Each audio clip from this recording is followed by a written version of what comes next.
इमाम फखरुद्दीन राजी रहमतुल्लाह ताला ने एक बड़ी प्यारी हदीस लिखी है। कहते हैं नबी पाक सल्लल्लाहु अलैहि वसल्लम के पास एक शख्स आया, उसने कहा या रसूलल्लाह मैंने कलमा पढ़ना है पर 4 चीजें हैं जो मुझसे छूटती नहीं और आप उनको हराम कहते हैं, तो हुजूर आप हुक्म करें क्या करूं? फरमाया चल तू बोल वो क्या है? कहने लगा जी मैं शराब का भी आदी हूं। माज़अल्लाह, बोलिए अस्तगफिरुल्लाह, सारे बोलिए मैं शराब का आदी हूं, मुझसे छूटती नहीं। और फिर कहने लगे मैं चोरी का भी आदी हूं, जाती नहीं। और तीसरी बात यह कि मैं माज़अल्लाह सुम्मा माज़अल्लाह जिना का भी आदी हूं। और चौथी मेरे अंदर बीमारियां कि मैं झूठ बहुत बोलता हूं। ये आदतें छूटती नहीं, मैं इनके होते हुए कलमा कैसे पढ़ूं? आपके दीन में ये शदीद बुरी चीजें और मुझसे छूटती नहीं, तो क्या हुक्म है? मेरे महबूब अलैहिस्सलाम को अल्लाह ने बड़ी हिकमत अता फरमाई, बड़ा नवाजा है नबी पाक ने। हुजूर ने बड़े खूबसूरत जुमले कहे, फरमाया को सौदा कर ले मेरे साथ। अर्ज की हुजूर हुक्म हो? फरमाया चारों में से एक छोड़ दे, कलमा पढ़ ले, सौदा कर ले। कहा हुजूर हुक्म करे कौन सी? सहाबा कहता है अब हम घूम रहे थे कि ये क्या बात है, चारों चीजें हराम में कतई है। हुजूर कहते हैं एक छोड़ दे, मैं एक वादा कर। कहा या रसूलल्लाह हुक्म करे? तो सहाबा कहते हैं अब जब हुजूर ने कहा एक छोड़ दे तो हम फिर तज्जिया कर रहे थे कि शराब बड़ी गंदी है, जिना बड़ा गंद है, चोरी किसी के हक में डाका है, जुल्म है। लेकिन मेरे नबी पाक अलैहिस्सलातु सलाम ने क्या खूबसूरत फरमाया, फरमाया चल तू झूठ छोड़ दे। क्या छोड़ दे? अल्लाहु अकबर। फरमाया झूठ छोड़ दे। अर्ज की बाकी? फरमाया बाकी अल्लाह फजल करने वाला है, तू झूठ छोड़ दे।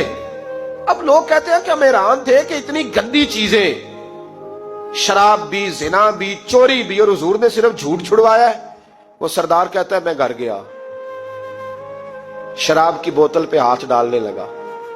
दिल में ख्याल आया शराब पी के सहाबा के मजमे में जाऊंगा, तो अगर किसी सहाबी ने पूछा कि तूने शराब पी है, झूठ बोलूंगा तो नबी पाक के वादे का क्या बनेगा, और सच बोलूंगा तो उस महफिल नूर में बैठूंगा कैसे शराब पी के? कहते 2-3 दफा हाथ बढ़ाया पर मजा नहीं आया, मैंने पटखी दीवार के साथ बोतल, मैंने कहा ये तो गई, ये नहीं पीऊंगा आज के बाद। कहते फिर मैं बाहर निकला उस औरत के पास रात गुजारने जहां मुंह काला करना था। कहते हैं जब पहुंचा तो उसने पहला सवाल पूछा, कहने लगी सुना है तू कलमा पढ़ गया है? कहते बस वजूद चकनाचूर हो गया। कहते बिजलियां दौड़ गई। मैंने कहा अगर झूठ बोलूं तो हुजूर के वादे का क्या बनेगा? महबूब ने कहा झूठ नहीं बोलना, अगर सच बोलूं तो फिर इसके करीब कैसे जाऊं? कहते वहां से भी लौट आया। अब मेरी जिना की आदत भी गई। अगली शाम हुई तो सामने माल पड़ा था एक आदमी का, वो आदमी काफिल था, उस पे हाथ डालने लगा तो दिल में ख्याल आया ये सवेरे तफ्तीश भी करेगा।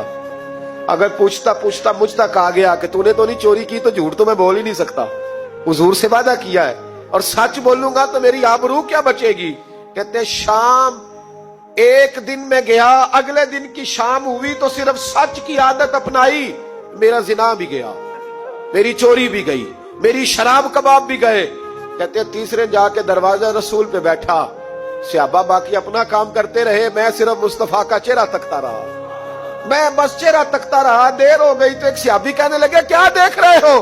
तो मैंने कहा इस रसूल का कमाल देख रहा हूं, इस महबूब का कमाल देख रहा हूं। एक झूठ छुड़वाया है तो रब करीम ने मुझे सारे तकवे अता फरमा दिए।